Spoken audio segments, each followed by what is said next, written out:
Fusion 360, how to save files as F3D file format.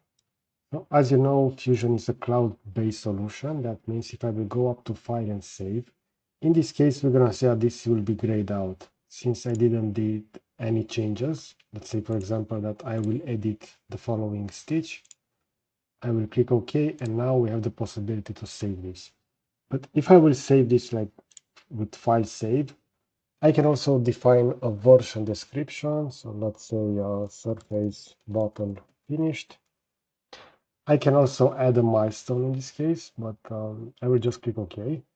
And this will actually be saved directly onto the cloud platform. So based on the folder where you added this, in my case, this will be within surface design, we're going to have the model loaded over here. We also have a different version that will be saved each time we're going to click on File Save.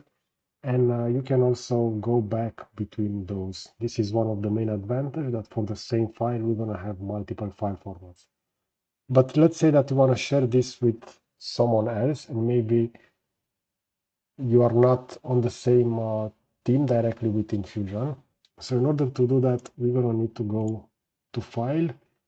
We can also go to Save As, but in this case, you're going to see that Save As will again allow us to search for a location over here, which will be again directly onto the cloud platform.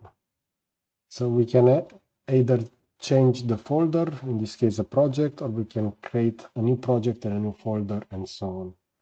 But if you want to transfer this file to someone else that is not directly within your team, you will need to go to File, Export. And in this case, the file format for Fusion will be Autodesk Fusion archive file, F3D.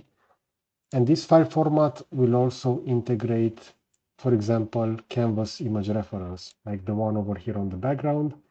If that has been added directly within the file using the insert canvas function and inserted either locally or from the web platform, you're going to see that you have the possibility to use that and also have that saved directly within the file. So this is how you can save files within Fusion. I hope that you find this video useful. I will position a similar video over here on the left side, and I will also add a subscribe button to the right. So that's it. Thanks for watching.